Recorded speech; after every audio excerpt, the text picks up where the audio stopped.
इदं तु ते गुह्यतमं प्रवक्ष्याम्यनसूयवे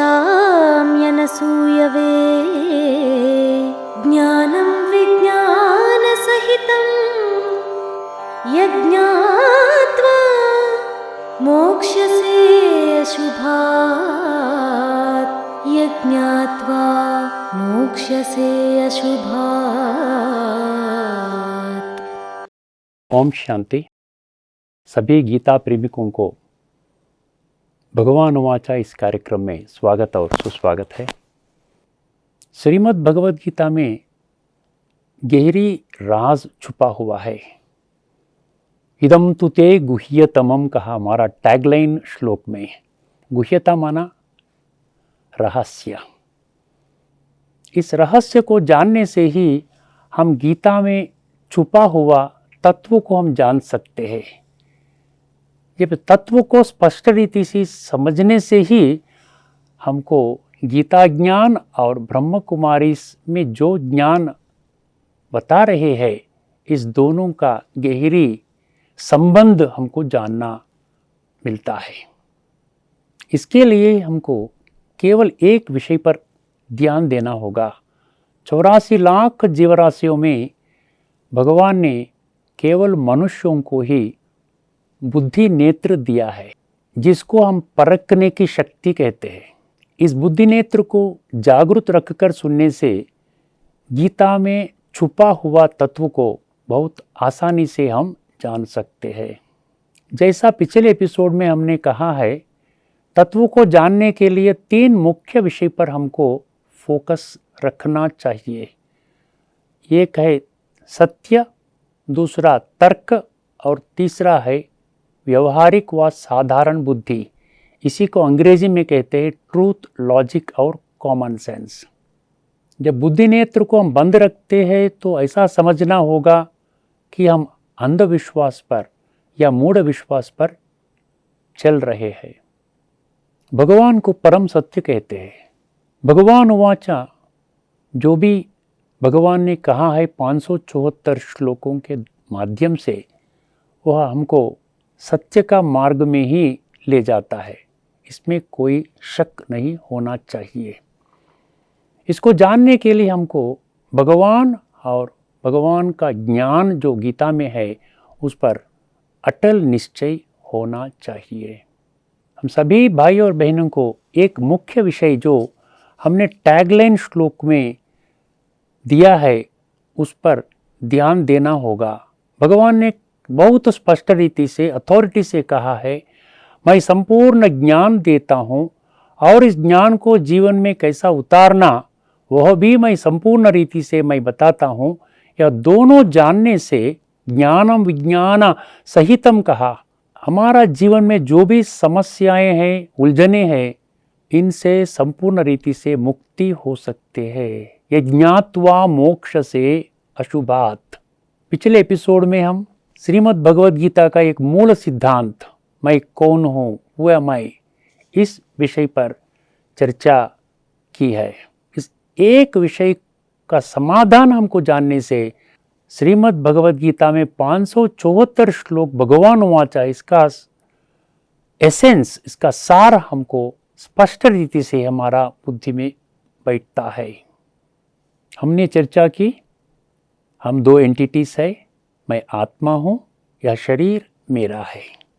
अभी हमको जानना होगा आत्मा का महत्व बड़ा है या शरीर।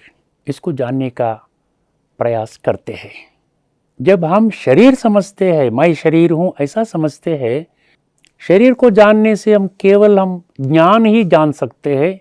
आँखों से देखते हैं, कानों से सुनते हैं, मुख से कहते हैं, केवल ज्ञान अर्थात इन्फॉर्मेशन ही हमको मिलता है, नॉलेज मिलता है, परंतु इसको विजडम में हम नहीं ला सकते हैं। विज्ञान कहा है, विजडम को जीवन में लाने के लिए, धारण करने के लिए हमको आत्मा का ज्ञान समझना बहुत आवश्यक है। अभी हम थोड़ा मिसाल चर्चा करते हैं, जिससे हमको यह जान सकते हैं कि शरीर का महत्व ज़्यादा है या आत्मा का।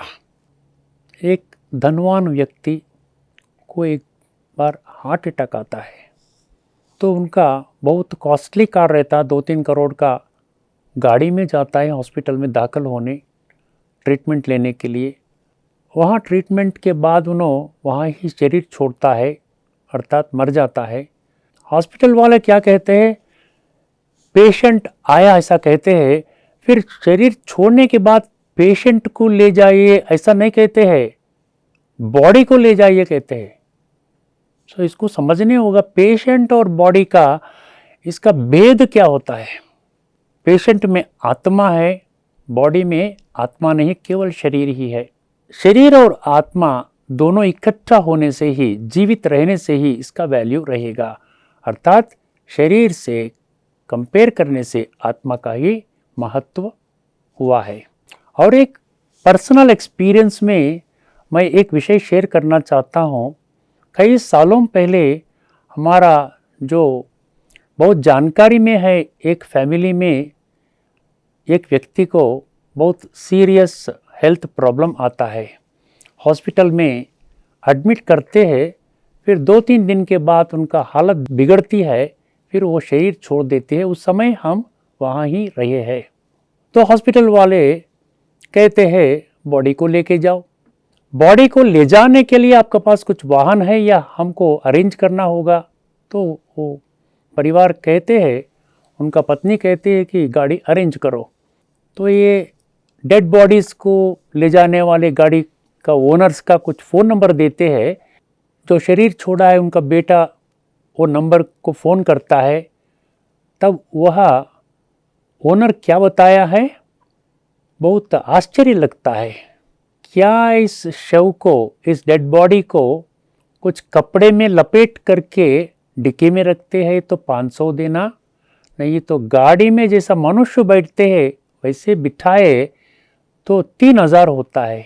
क्यों ऐसा कहा है, हमने पूछा तो क्या कहा है, जब डिक्की में सीक्रेटली रख देते हैं, लोगों को नहीं मालूम होता है कि ये डेड बॉडीज़ को कैरी करने का वाहन ऐसा, जब वही डेड बॉडी को गाड़ी में रखते हैं, जैसा मनुष्य बैठते हैं वैसा बिठाते हैं, तो कोई देखा तो इस डेड बॉडीज़ को कैरी करने वाला गाड़ी है ऐसा समझ करके हमारा बिजनेस का ऊपर असर पड़ सकता है, इसीलिए हमने ज़्यादा पूछा है।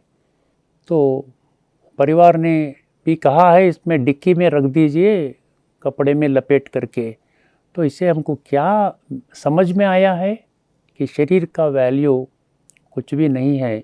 जब जीवित व्यक्ति, जब आत्मा शरीर दोनों इकट्ठे रहते हैं तभी उनको गौरव मिलता है। और इससे भी ये कहानी ख़त्म नहीं हुआ।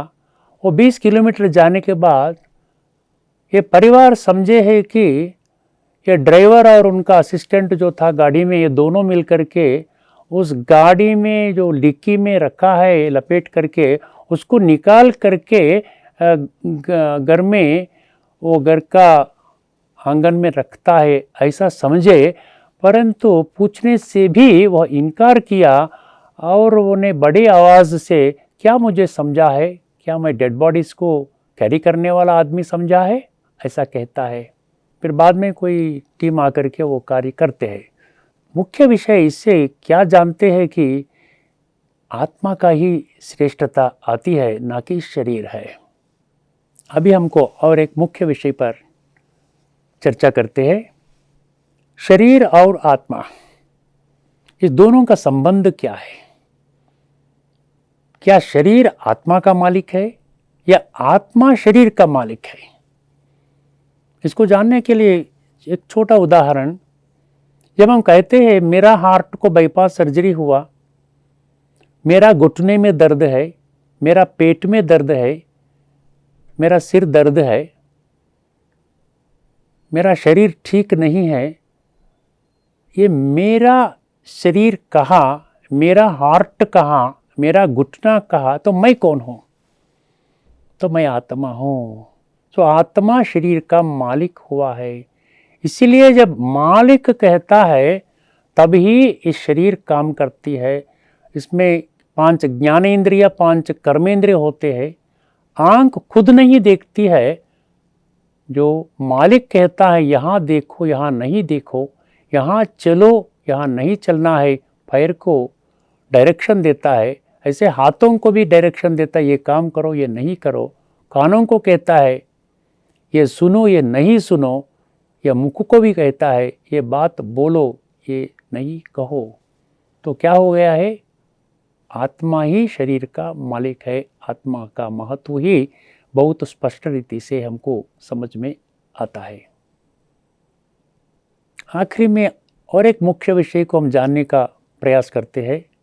शरीर और आत्मा, दुख कौन भोगते हैं? शरीर भोगता है या आत्मा भोगती है? हम समझते हैं शरीर ही दुख भोगती है।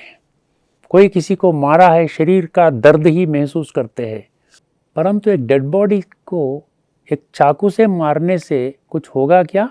कोई रिस्पॉन्स देती है? रिसेंटली हमने एक इंसिडेंट सुना है, एक व्यक्ति एक मर्डर करने के बाद कई टुकड़े कर करके कहाँ कहाँ ही फेंक दिया है सबूत को मिटाने के लिए। शव को मारा है, डेड बॉडी को मारा है। डेड बॉडी कुछ नहीं कहती है क्योंकि उसमें आत्मा निकल गई है, वो जड़ हो गया है। जिंदा व्यक्ति को एक सुई से भी हमने उनको मारा तो उनको पेन अनुभव होता है। इससे हमको बहुत स्पष्ट रीति से समझ में आता है कि ये दर्द या दुख शरीर नहीं भोगती है। शरीर में जो बैठा है आत्मा, शरीर का ओनर, वही दुख को अनुभव करता है। इस चर्चा से हमको स्पष्ट होता है कि आत्मा ही महत्वपूर्ण है, श्रेष्ठ है। इसी का अनुभव करने के लिए हमको प्रयास करना है। परंतु आज की दुनिया में हम 24/7 365 डेज सारी जीवन मैं शरीर हूँ होकर के ही चलते हैं।